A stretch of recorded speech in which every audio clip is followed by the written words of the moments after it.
right, our next speaker is Jackson Franklin. Now, Jackson he's a congressional he's a congressional candidate for District 5. So I'm going to give you his official talking points, and I'll tell you what actually excited me about him. So he's a grassroots politician. He's running to unseat Victoria Spars.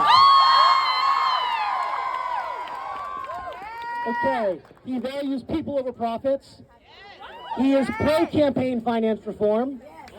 He is financing his candidacy with small donations. He is pro-Medicare for all. And he is pro-cannabis regulation. Excuse me. I should have said that as legalization. That was bad of me. I was hit in the head with a speaker earlier. Okay, so that's the official talking points. I'll tell you what I actually like about the man. First of all, he served his country. Okay? All right. He isn't old. Now, I'm 57, so I'm old, but he is not a part of the gerontocracy that is running the Democratic Party, and that's important because we need change. And he is stepping up to be that change. Come on up, Jackson.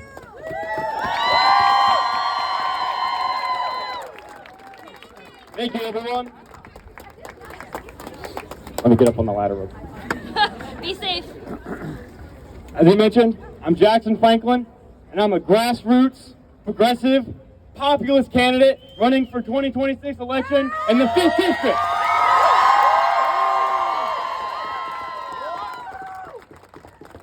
It's so great to see so many people coming out here fighting for women's rights. I haven't seen this many women in downtown Indy since Taylor Swift's Eras tour. I know. You all see a white guy up here with a mic, and you think I'm up here about to start a podcast, but no. I'm up here to talk about women's rights. I promise I'll try to be short up here, because let's be real, men have already had plenty to say on women's rights, and it's time instead we need to start listening and not start talking.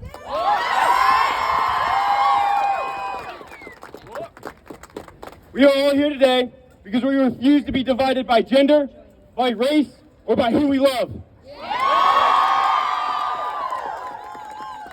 We will be united, standing together in solidarity for women's rights and equality for all, because women's rights are human rights.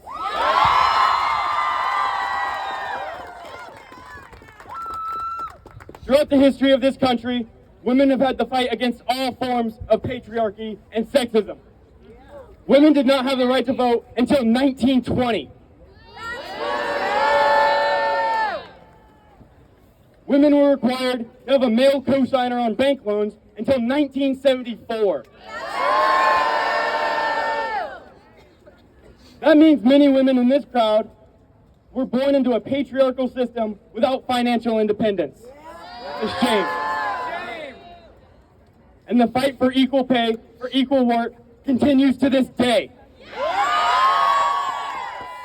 According to the Associated Press, in a study done in 2023, in the United States, the gender pay gap has actually widened for the first time in 2 decades.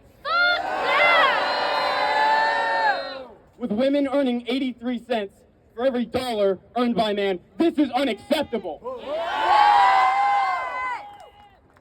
But it does not stop there. Women's reproductive rights are under attack by the fascist plan of Project 2025. Access to abortion and access to birth control are under attack. Trans women's rights are under attack. Let's be clear, this was never about life, this was about control. Republicans in many states are proposing authoritarian voter ID laws that would require voters to have ID that matches their name from their birth certificate.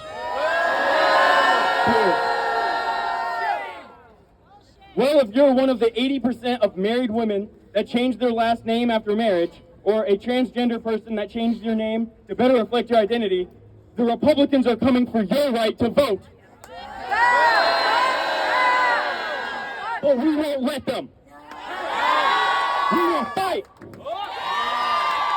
We will fight and we will win together. We will not let them silence us any longer. Women across this country are treated with injustice and inequality.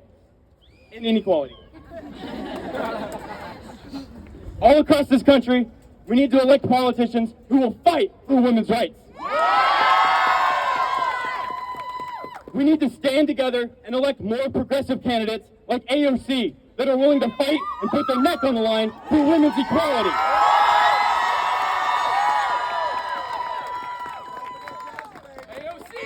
AOC.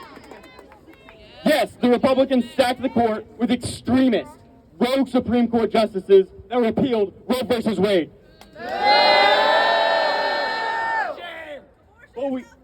Abortion is health care. Right. But we also need to point out that the Democrats are not completely blameless, as they had more than 50 years to codify Roe into the Constitution, and now we are in a time where we need to elect new leadership that will prioritize women's rights and not use your reproductive rights as a means to ensure they get reelected. We need to let all politicians know that just saying you support women's rights is not enough anymore. We need politicians who will actually stand up and fight for your health care.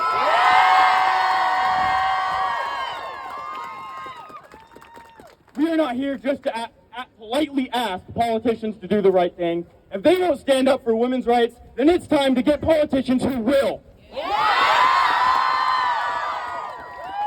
We are going to fight for the day that health care is a right to all in this nation, because reproductive rights are human rights. We're not going back. All across this nation, I see our people coming together. And the lesson that Trump and his oligarch friends are about to learn is that you cannot divide us. You cannot silence us. And you will not win. Because united, we cannot be divided.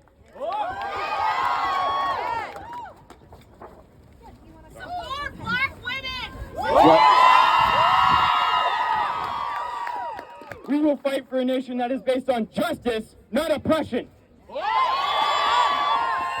A nation based on love, not hate. We will prevail because we know the one truth they fear the most. When we stand together, we are unstoppable. We will stand together because we know that we are not truly free, or there are any women that are out there that are not free. We will stand together because justice cannot wait and equality cannot be compromised. We will stand together because our fight is not done until women everywhere are free.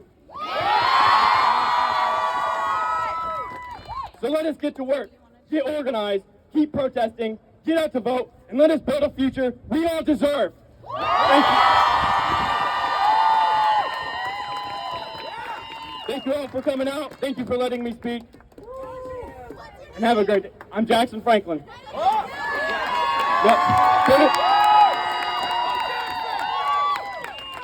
Go to JacksonFranklinForCongress.com to help volunteer and build this grassroots movement. Together we will win.